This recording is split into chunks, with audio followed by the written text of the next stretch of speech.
Hey everyone, and welcome to The Explainer. All right, so today we are going to explore how communities build systems to cope with modern life. We're going to dive into a really fascinating case study from Barbados, look at how ancient wisdom gets applied to modern problems, and then, most importantly, we're going to bring it all back and connect it to you. All right, first up, modern life, timeless struggles. And let's be honest, this is a feeling I think we can all relate to. You know, life in the 21st century, it's a lot, right? We're just constantly navigating this world that is changing at lightning speed. I mean, think about it. You've got digital overload, social media pressure, economic uncertainty, social norms that seem to shift overnight. It can feel totally overwhelming. It's kind of like trying to follow a map that's being redrawn while you're still looking at it. So, that leads to a huge question, doesn't it? How do we even begin to build systems to cope with all of this? How does a whole society create some kind of a framework to help its people, especially its young people, get through these super complex new realities? And how do we build resilience, not just for ourselves, but for everyone as a community? Well, to really dig into that question, we're going to look at a specific case study. It comes from a really detailed academic paper by Dr. Dominica Griffin, and it looks at the school counseling program in Barbados, and it gives us this incredible window into how one culture is trying to tackle this exact challenge. Okay, so first, a little bit of context is super important here. The research calls Barbados a small state. Now, this isn't just about, being small on a map. It's a technical term. It means the country has this really unique set of vulnerabilities, both economically and socially. Think about it. A big global economic shift, or even just one bad hurricane, can have a massive, massive impact in a way it just wouldn't in a larger country. And the second key piece of the puzzle is that Barbados is what's known as a collectivist society. This basically means it's a culture where community and family ties are just incredibly tight. You know that phrase, "It takes a village to raise a child"? That's the vibe. It's a place where responsibilities are shared and the good of the group is often front and center. And you have to get this because this cultural foundation is absolutely key to understanding everything else. So you pull all these threads together. You've got a population of around 292,000. You've got this long history as a British colony, finally getting independence in 1966. The population is over 92% of African descent. And get this, the adult literacy rate is an astounding 99.6%. That's an incredible commitment to education. And on top of all that, Christianity is the main religion practiced across the island. These aren't just bullet points on a slide, right?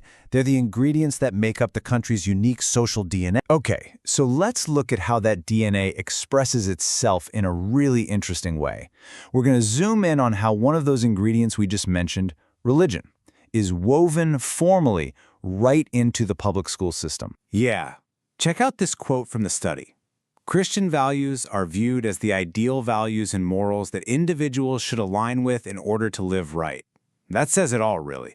In the schools there, these values aren't just some elective or an afterthought. No, they're seen as the very foundation for character and moral development. And this isn't just theory. It shows up in things like daily prayers and required religious studies classes, all within the public school system. And this slide just lays it out so clearly. On the one hand, you have what we might consider a typical secular counseling goal. It's focused on the individual, on psychological techniques.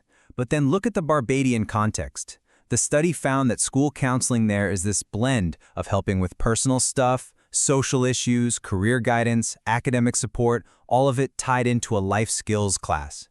And very often, these conversations are framed through that Christian cultural lens we've been talking about. It's a totally different framework, built from the ground up from their unique culture. Okay, but here's the thing. Just because a society has a framework doesn't mean it's easy. It doesn't mean it's perfect. The research is also really clear about the significant, real-world challenges that the school counselors in Barbados are up against, day in and day out. Just look at this number, 1 to 924.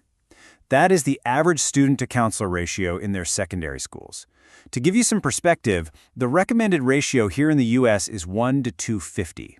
So, yeah, that's not just a statistic. That's a crushing amount of structural pressure on every single one of those counselors. And this quote, this is from a counselor in the study named Syl. It's just heartbreaking. She says, We are cheating the children because not every child who behaves badly needs a counselor. Not every child who behaves well is free of problems. I mean, wow, that just perfectly captures the human cost of that ratio, right? You're so overwhelmed, you're forced to just react to the biggest problems, the obvious behavior issues. And like she says, the quiet kid, the good kid who's struggling inside, they're the ones who can get missed completely. So you can see these counselors are basically caught in a perfect storm. They've got role confusion, they're being used as teachers for up to 10 classes a week, they don't have the basic resources they need like private office space or even their own budget. At the same time, they're dealing with all the tough modern stuff we see everywhere. More depression, violence, the influence of drug culture, and on top of it all, they feel like they're starting way too late because there are no counselors in the primary schools where so many of these issues first take root. Okay, let's zoom out for a second. How does this very specific story from Barbados connect to a bigger, more universal idea? It all comes back to that core question. When the world feels chaotic, where do we turn for guidance? This quote, which comes from our second source, a site called Equipped Servant, is the perfect bridge. While our world has changed dramatically since biblical times, our core spiritual needs remain unchanged. That's it, right there. The core idea, whether you're looking at the Bible, or the Stoics, or Buddhist texts, is that our fundamental human struggles, for purpose, for meaning, for connection, they don't really change. The packaging is different, but the core needs are timeless. So, the strategy isn't to pretend the modern world doesn't exist. Of course not. The strategy is to find those stable, timeless principles in these older wisdom traditions and then consciously apply them to our very modern 21st century problems. That's what's happening on a societal level in Barbados, and it's what people do for themselves individually all over the world. And here's a super practical example of what that can actually look like in your own life. Step 1, you pick a modern challenge, say work-life balance, which who doesn't struggle with that? Step 2, you go to an ancient text or a wisdom tradition and find a principle that speaks to it, maybe something about rest or Sabbath. Step 3, you actually try it. You focus on that one principle for a set time, maybe a month. And then step 4, you reflect on it, maybe journal about it. You see what happens when you apply that ancient idea to your modern life. It's all about making this wisdom a living, breathing practice. Which brings us to our final section. What's your framework? Because the big takeaway here isn't just a fascinating story about Barbados. It's really meant to be a lens we can turn on our own lives. Barbados is just a powerful, real-world example of a process that is totally universal. See, every society and every single one of us as individuals built a framework to cope with life's challenges.